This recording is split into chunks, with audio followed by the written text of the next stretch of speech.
apenas ele mesmo.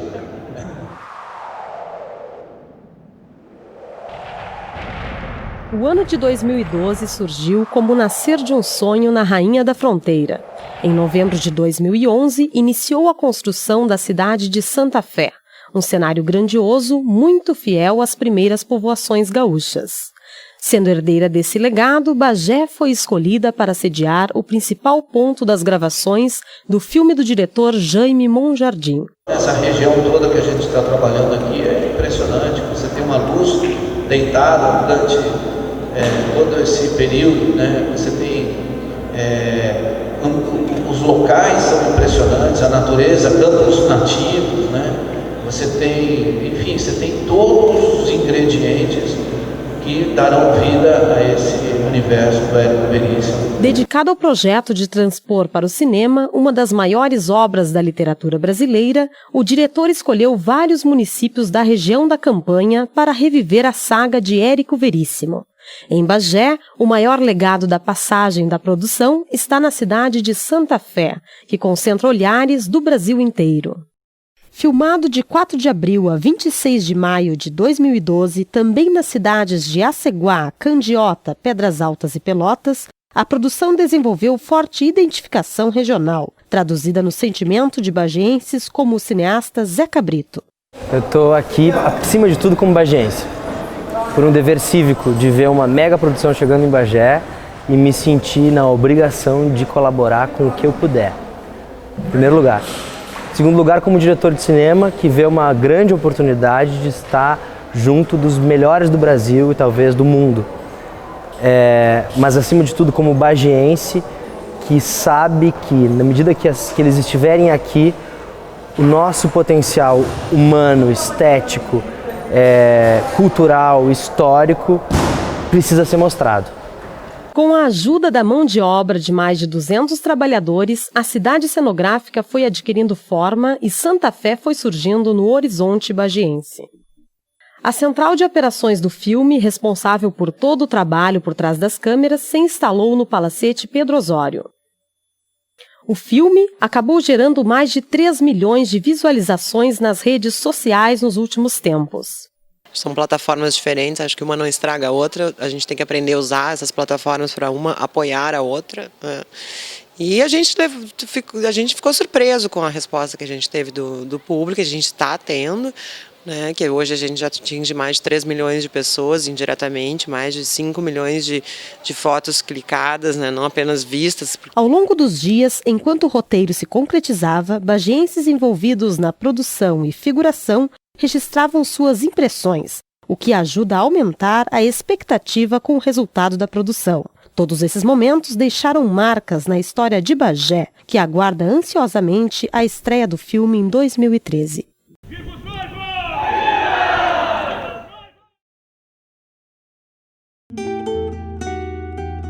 O presente é o passado. A cidade de Santa Fé é o exemplo de formação e colonização do Rio Grande do Sul. Retrato de como tudo começou. A obra de Érico Veríssimo, O Tempo e o Vento, apresenta personagens que contrastam imaginário e realidade. Essa literatura do Érico Veríssimo, ela é fenomenal. Talvez seja a melhor obra dentro da literatura brasileira, porque ela conta a história da colonização do Rio Grande do Sul e ela também se baseia, porque o Érico Veríssimo tomou fatos verídicos, acontecimentos reais e verdadeiros.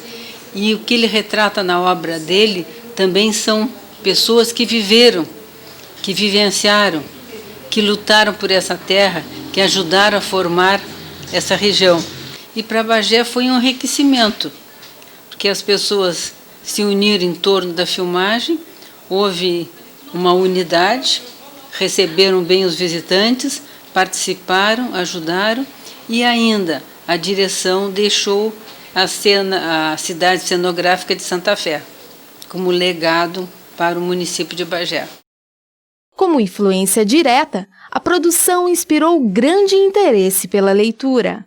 A literatura é um mecanismo, é um instrumento de trabalho que eu tenho. Eu nunca tive muito hábito da leitura. Assim, na minha infância e adolescência, eu nunca tinha despertado para essa coisa, essa paixão. Eu nunca fui um leitor ávido. Eu passei a ser num determinado momento da minha vida, e mais ainda com a necessidade do meu trabalho. E hoje, na verdade, a minha vida é acumular informação, é ler. Quando eu não estou lendo por questões pessoais, eu estou lendo necessariamente pelo trabalho. Então e eu vou te dizer que esse procedimento da leitura e da pesquisa, talvez de todos os momentos do meu trabalho, talvez essa seja a que me dê mais prazer, é o pré. Eu te digo que a pesquisa, o livro, a fonte, a busca pela informação, a busca pelo acúmulo de informação, né, talvez seja mais prazeroso para mim do que estar em cena, propriamente dita. Assim, eu tenho um carinho especial por esse momento do trabalho, assim, da coisa do livro, da parte tátil, né, do trabalho do ator, e eu gosto muito. E essa ideia do Jaime Monjardim de filmar O Tempo e o Vento foi realmente interessantíssima e muito importante, e essa é uma maneira de incentivar também a leitura. Muitas e muitas pessoas vieram até aqui a Biblioteca Pública Municipal em busca da obra, uns para reler e outros para conhecer. Então, valeu a pena também sob esse aspecto, sobre esse ângulo. Como uma superprodução, o filme utiliza o passado histórico do Estado e a literatura para compor uma linguagem cinematográfica. O cinema vira espelho da vida. Você pode fazer o filme pelo ponto de vista exclusivamente literário, né? O Tempo e o Vento, a obra, e fazer a visão da obra como ela está escrita, e você pode fazer uma adaptação cinematográfica. Então, o que nós fazemos no filme é uma adaptação cinematográfica, quer dizer, inspirada na obra de Érico Veríssimo, O Tempo e o Vento, você faz uma obra cinematográfica e não literária.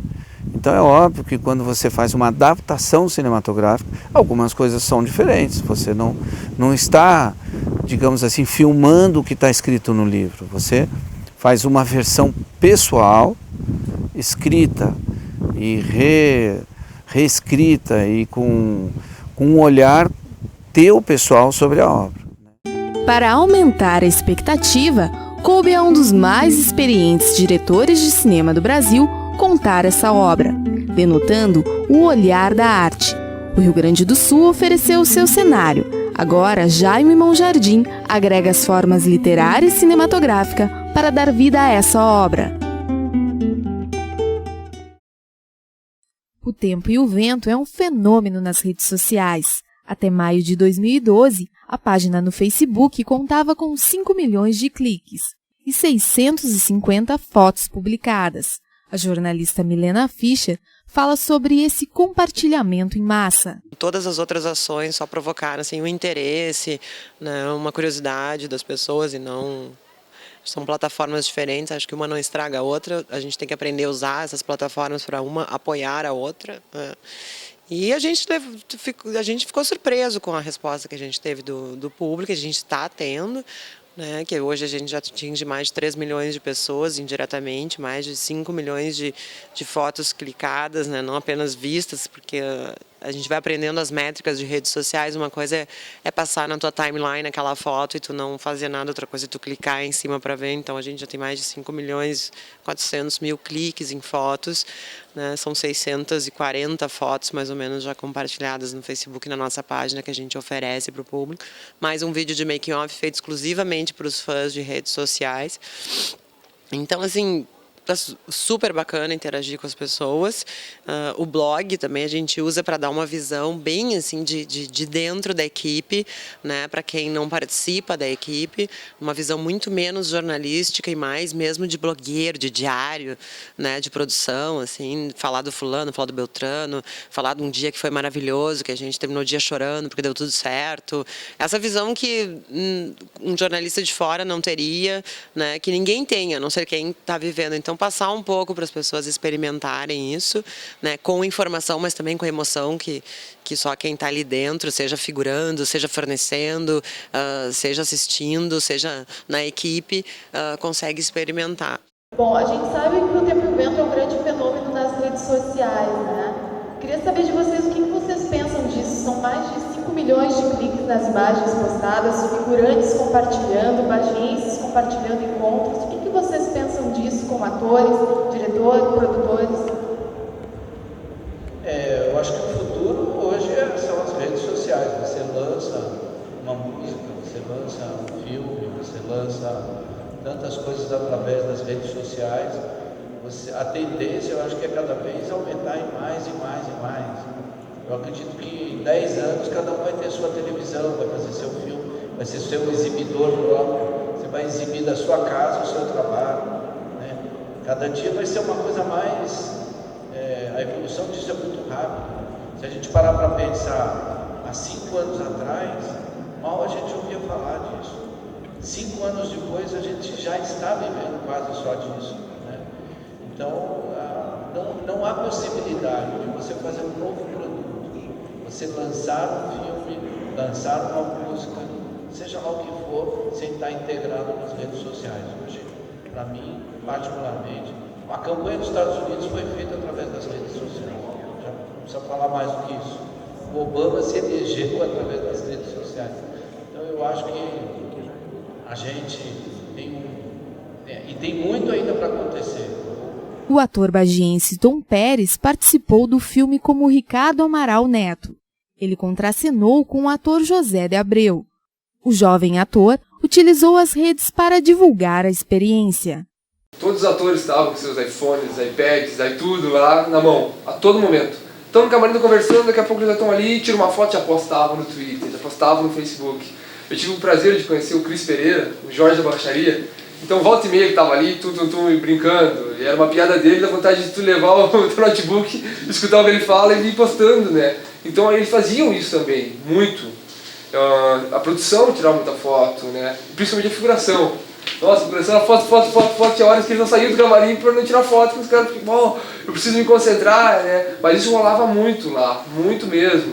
Até porque a emoção de estar ali, perto de uma pessoa que tu só vê pela televisão, né? Isso digo da parte das pessoas que iam visitar, ou até mesmo dos figurantes, né? Que ficavam, eu preciso tirar uma foto com ele. Facebook, Orkut, Twitter, essas coisas de Bagé, durante o tempo do evento não teve outra foto. Você podia postar uma foto ali abraçado no Barack Obama que não ia bombar. Agora se postasse uma foto abraçado no Paulo Goulart, no José de Abreu, ia ter vários comentários, ia rolar bastante coisa mesmo, né? A rede aproximou ainda mais o bagiense da obra de Veríssimo. É na internet que um dos legados da produção está eternizado. É dos bagienses, mas também de todos aqueles que quiserem compartilhar um pouco da história do sul do país.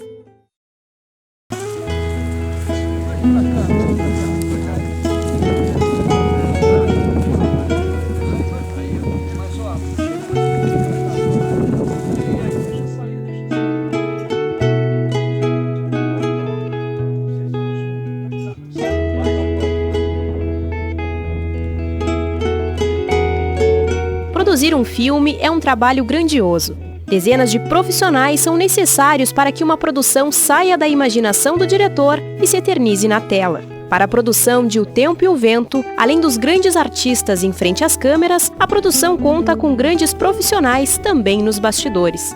É um projeto que já está há 7 anos sendo levantado, em busca de recursos, de parcerias.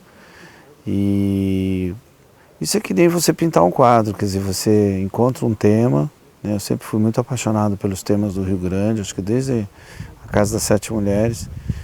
E aí a ideia realmente do Tempo e o Vento foi assim como se fosse imortalizar essa minha relação com o Sul, né? E nada melhor do que a obra do Érico Veríssimo. Para que um filme consiga transmitir com perfeição a carga dramática, a escolha das imagens é um trabalho fundamental. Além do diretor, a figura do diretor de fotografia é indispensável neste processo. Para a adaptação de O Tempo e o Vento para o cinema, Jaime Monjardim contou com Afonso Beato, que trouxe na bagagem mais de 40 anos de experiência em Hollywood. A imagem de um filme, eu digo que ela é um triângulo em que o roteiro está dentro do triângulo e que daquilo emergem todas as necessidades, as coisas que você tem que fazer. Por exemplo, O Tempo e o Vento é baseado num livro, numa obra, e dali foi feito um roteiro, né, que nos guia. Bom, aí vem a interpretação do diretor, uma das pontas do triângulo.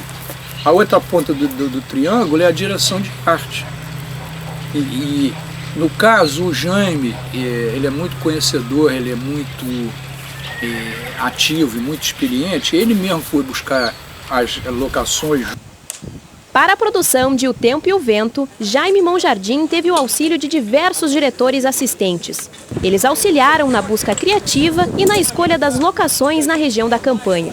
Afonso Beato participou da pesquisa técnica quando toda a equipe chega ao local escolhido e define o melhor ângulo de filmagem. Eu não participei da escolha da imagem, entende? Mas eu participo de muitos outros filmes da escolha da imagem nesse sentido, das locações, como nós chamamos. Busca de locações. Então, essa busca, você tem dois tipos de busca. Você tem o que se chama busca criativa, que é a escolha mesmo.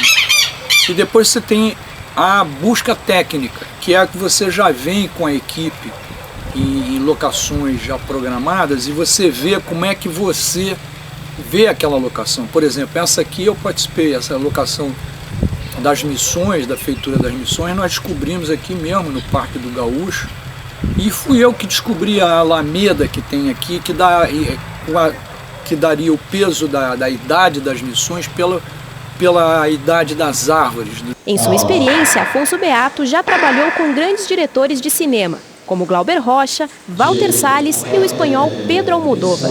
Além do gabarito adquirido ao longo dos anos, Beato tem em suas mãos a última palavra em tecnologia cinematográfica. Eu tive a oportunidade de testar essas câmeras no Carnaval. Eu fiquei 15 dias trabalhando com essas câmeras e vendo e discutindo com os engenheiros e tudo. Então, eu fui no laboratório da Sony em Los Angeles e vi a projeção em 4K, ainda em 10 bits, não na sua plenitude. Eu fiquei maravilhado com o que eu vi. E aí eu propus ao Jaime, porque para a produtora, porque não vamos fazer esse filme assim. Essa câmera é uma câmera que tem um sensor de 8K, que entrega 4K, mas numa imagem maravilhosa. E ela, além disso, a coisa mais importante dessa é que a palavra digital, em vez de ser de 10 bits, essa palavra digital é de 16 bits. Isso remete a um espaço de cor nunca usado digitalmente. Além do fator tecnológico, a posição geográfica da Rainha da Fronteira também contribuiu para a digitalização da produção. Apesar de ser um cenário perfeito para o registro dessa obra, a longa distância que separa Bagé dos grandes centros seria um obstáculo para a produção. Nós estamos em Bagé. 5 horas de viagem até Porto Alegre, mais 2 horas de avião para São Paulo. Meu material seria revelado, entende? Eu só teria a resposta do meu material 24 horas depois. O Tempo e o Vento foi filmado com 2 câmeras f/65 da Sony e é o primeiro longa-metragem do mundo a contar com as vantagens que esse equipamento proporciona. Só para se ter uma ideia, existem apenas 5 câmeras desse modelo na América. A produção brasileira, portanto, pode ser a primeira a apontar os caminhos da tendência de digitalização total dos trabalhos em cinema. No tempo do fotoquímico, você só podia pôr filtros de RGB, entende? Filtros que interferiam na cor geral do quadro. Agora não, eu posso acessar o quadro de várias formas. Por exemplo, se o céu estiver azul, eu seleciono aquele azul e faço uma máscara naquele momento e eu troco o céu. Eu ponho um pôr do sol que eu filmei em outro lugar, eu ponho ali, entendeu? Eu tenho 1000 coisas, a árvore está com a flor verde, mas é outono. Eu viro o verde, eu viro aquele verde para o amarelo, entendeu? Eu posso fazer uma máscara para suavizar o rosto de uma atriz, entende? Eu posso aumentar o contraste, eu posso fazer uma máscara, aumentar o contraste de uma janela, ou clarear uma janela, escurecer. Eu posso fazer uma noite americana muito facilmente, porque eu seleciono o céu e faço daquele azul claro um azul escuro. Tudo que na película não tinha. Eu não podia fazer, entendeu? Eu tinha que meter 1000 filtros e 1000 bandeiras e 1000 coisas. Mais trabalhoso. E é muito mais trabalhoso. E hoje em dia você tem que trabalhar com uma velocidade muito grande, entende? Porque é o tempo que você tem para fazer as coisas, né? Então, nisso, entende? A parte que nós chamamos de pós-produção digital é maravilhosa, né? As inovações tecnológicas, ainda que experimentais, aliadas à grande experiência de profissionais envolvidos, deixam no ar a expectativa de uma produção épica.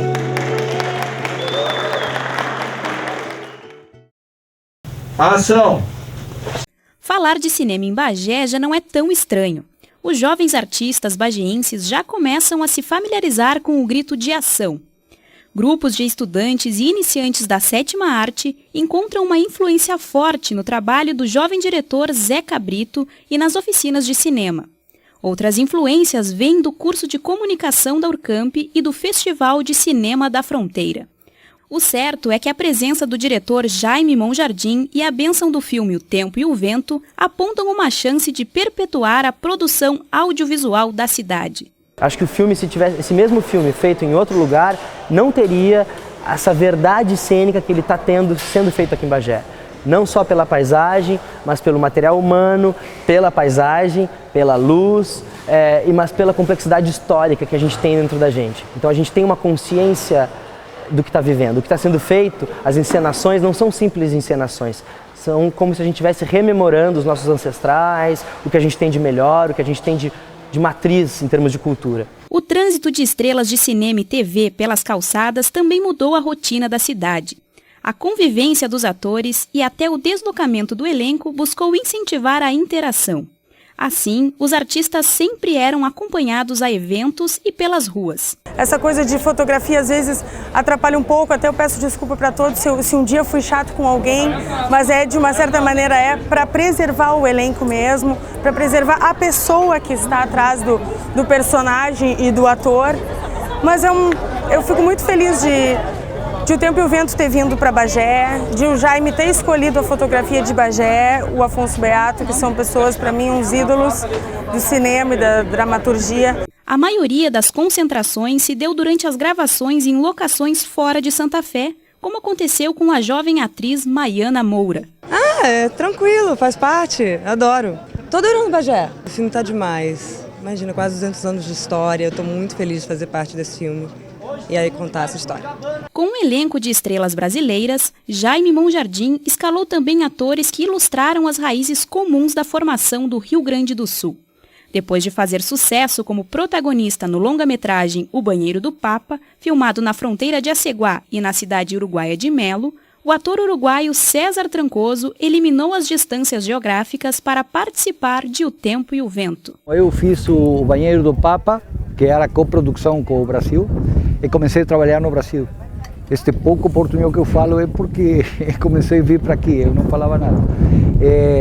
Eu acho que o cinema é uma coisa que tem pela indústria, pelo movimento que genera a nível de trabalho, é muito interessante que vincule os dois países, mas também é muito interessante pela cultura, porque muitas vezes você não conhece muito da proximidade que você tem com um país que tem, como o Brasil, mais com a Zona Sul, mas é bem interessante. Agora, por sorte, está acontecendo isso, porque agora nós temos uns orçamentos de coprodução entre Uruguai e o Brasil, também tem a Argentina com o Brasil, então agora eu acho que vai começar a acontecer isso, que as histórias nossas são as mesmas. Igor Hickley diz que, mesmo sabendo que a obra permite licenças poéticas, concentra-se no personagem para representar um gaúcho à altura da expectativa do Rio Grande do Sul. Eu sou do Paraná, então a gente não é a mesma coisa, né? Porque já está um pouco mais misturado ali. Mas foi muito... o que eu procurei ver é a questão da honra, a questão de você, a força que o gaúcho tem, o orgulho que eles têm. Eu acho que isso está muito implícito na obra, fica muito enfatizado que não pode levar desaforo, é uma luta pelo nome e é a coisa da honra mesmo. Isso é muito forte na cultura de vocês. E a gente tem que se ater a isso, porque tem um outro peso, tem uma outra postura, tem um outro código. Isso é um dado muito importante para o ator.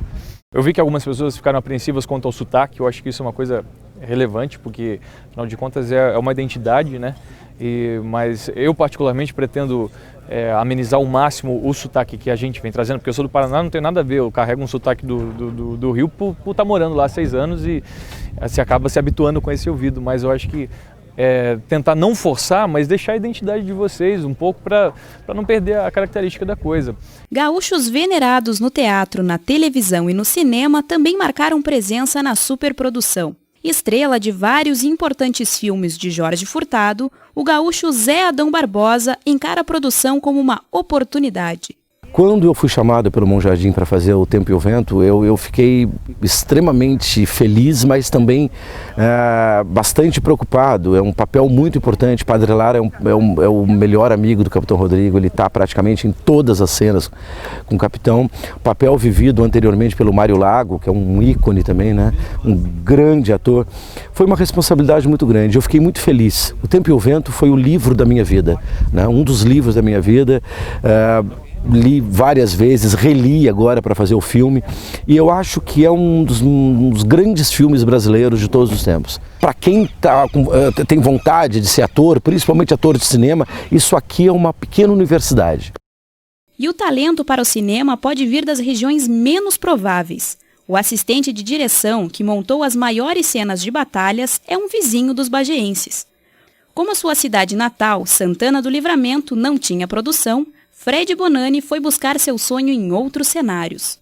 Com tantos exemplos de coragem e muitas iniciativas para desenvolver obras audiovisuais, O Tempo e o Vento deve incentivar os bageenses a partir para a atitude. Eu sou de Santana do Livramento, muito próximo aqui de Bagé, da região da Campanha. E a ideia, a primeira vez que eu vi a possibilidade de fazer um filme, foi quando o Tomás Guilherme, um amigo meu, tinha voltado da Itália e tinha estudado cinema. E eu era estudante de música nessa época. E aí esse amigo chegou e foi fazer um filme da cidade. E eu comecei a mostrar lugares para ele que eram bacana, e músicas que eram interessantes, e temas e tudo. E terminei me envolvendo totalmente, fazendo todas as locações do filme, uma direção musical, participei, atuei, adaptei poesias. Enfim, foi um investimento, foi uma experiência diferente. Eu conheci um assistente de direção do Paulo José e fui para Pelotas no início do Incidente Antares. E no Incidente Antares eu fui aguerrido para o set para trabalhar nisso.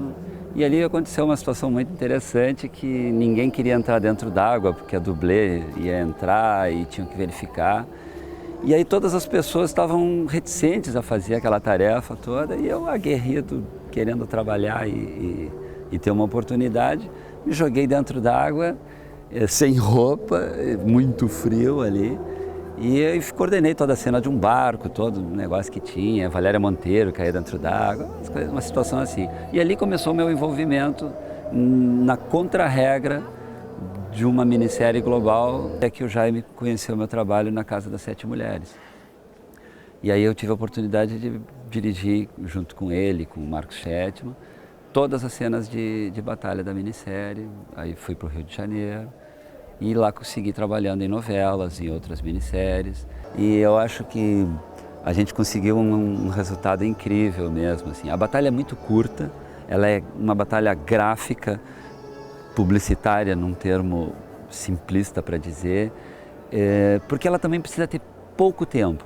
É uma narração da Bibiana que é ilustrada com essas cenas de batalha. Então a gente tem uma teoria que, se você vê uma grande imagem do meio de um inferno, o resto da batalha você criou na sua mente. Como que chegou aquele homem ali de cabelo de algodão e com aquela bandeira espanhola e portuguesa explodindo uma carroça para cima. Então, com uma decupagem e com símbolos e uma progressão de imagens bem criadas, assim, você consegue causar essa sensação. Eu não acredito que em outro lugar do país a gente consiga juntar 400 homens a cavalo e dizer para eles, agora vão. De frente às bombas, um de frente para o outro, segurando uma lança, segurando uma espada, né? São farmacêuticos, campeiros, advogados, médicos, pessoas que estão lá brincando de revolução, mas com muita bravura e muita habilidade no cavalo. Assim como eu me tornei um diretor, um produtor de cinema e de televisão, e sendo um cara de Santana do Livramento, eu aconselho que que não independe do lugar onde você mora, onde você nasceu, para você trabalhar com esse tipo de criação cinematográfica ou audiovisual. Corre atrás. Agora está tudo o mundo está todo integrado. A câmera que a gente consegue comprar no free shop ou na loja, ela já tem uma capacidade de resolução cinematográfica. Você tem boa capacidade de captação de áudio, de tudo. Então, ou seja, o suporte técnico já não é mais problema.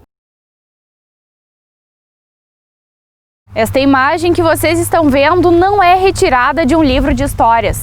Esta é uma cidade real, construída no Parque do Gaúcho, em Bagé, para ser cenário do filme O Tempo e o Vento, de Jaime Monjardim.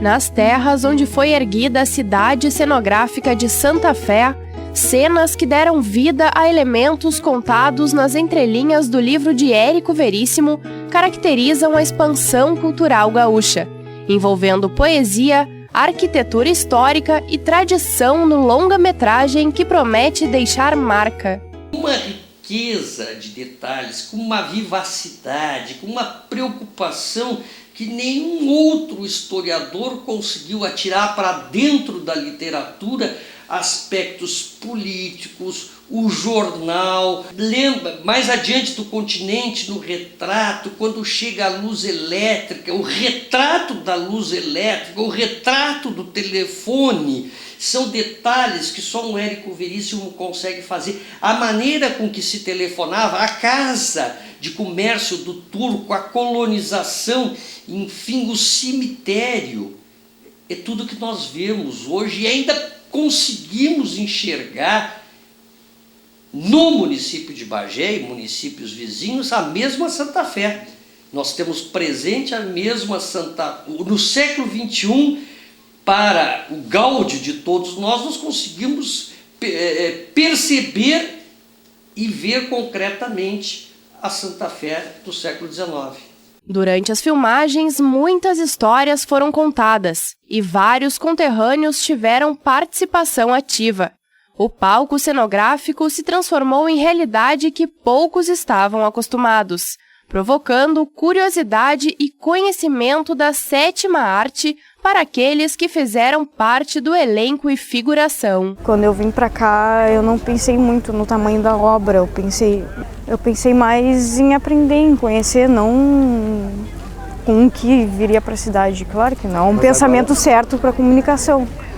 Mas conhecendo eu vejo que é importante, entende? Que dá um foco assim, para a cidade, dá um foco maior para a história. As pessoas vão buscar conhecer a história do livro, a história dos personagens, vão se interessar pela leitura, vão se interessar por cinema. Além do glamour e alvoroço que as locações causaram na cidade e região, o filme deixa um legado materializado em Santa Fé. Porém, a cidade cenográfica precisa de cuidados para se manter viva e não deixar que o tempo apague essa história. Se nada for feito, Santa Fé não passará de um lugar construído para ter apenas uma utilidade momentânea. É uma construção cenográfica, né? Tipo, as paredes são de compensado, revestido com argamassa para dar aquela textura de concreto. E nós estamos sujeitos a intempéries, né? Então dura mais ou menos 3 a 4 anos. Quando esse filme estrear, vocês têm toda a estrutura montada, turística, para mostrar tudo isso para o povo todo, para todo o mundo inteiro, né? Que essas imagens vão percorrer aí mundo afora aí, e todo mundo vai ter um interesse muito grande de conhecer Bagé. A gente sabe que está deixando um legado incrível, mas aí a gente espera que seja conservada daqui a 20 anos, seja mantida. A gente não sabe o futuro, né? Eu não consigo prever o futuro, mas eu acredito que Santa Fé hoje não é nem de Bagé, acho que Santa Fé é do Rio Grande do Sul, faz parte da história do Rio Grande do Sul. Né? Aí o camarada chega, o Cicerone, e diz assim: aqui sentou Napoleão quando levava suas tropas para Moscou. E ao lado tem uma lojinha de souvenir, vendendo um capacetezinho, aquele francês e tal. Agora, pode ser verdadeiro, pode ser invenção. Agora, Santa Fé sempre será uma verdade. Eu posso duvidar da pedra onde Napoleão sentou, mas não sei se conta realmente a história, mas não duvidarei nunca de Santa Fé, que conta a história do nosso gaúcho, que conta a história do nosso Rio Grande do Sul.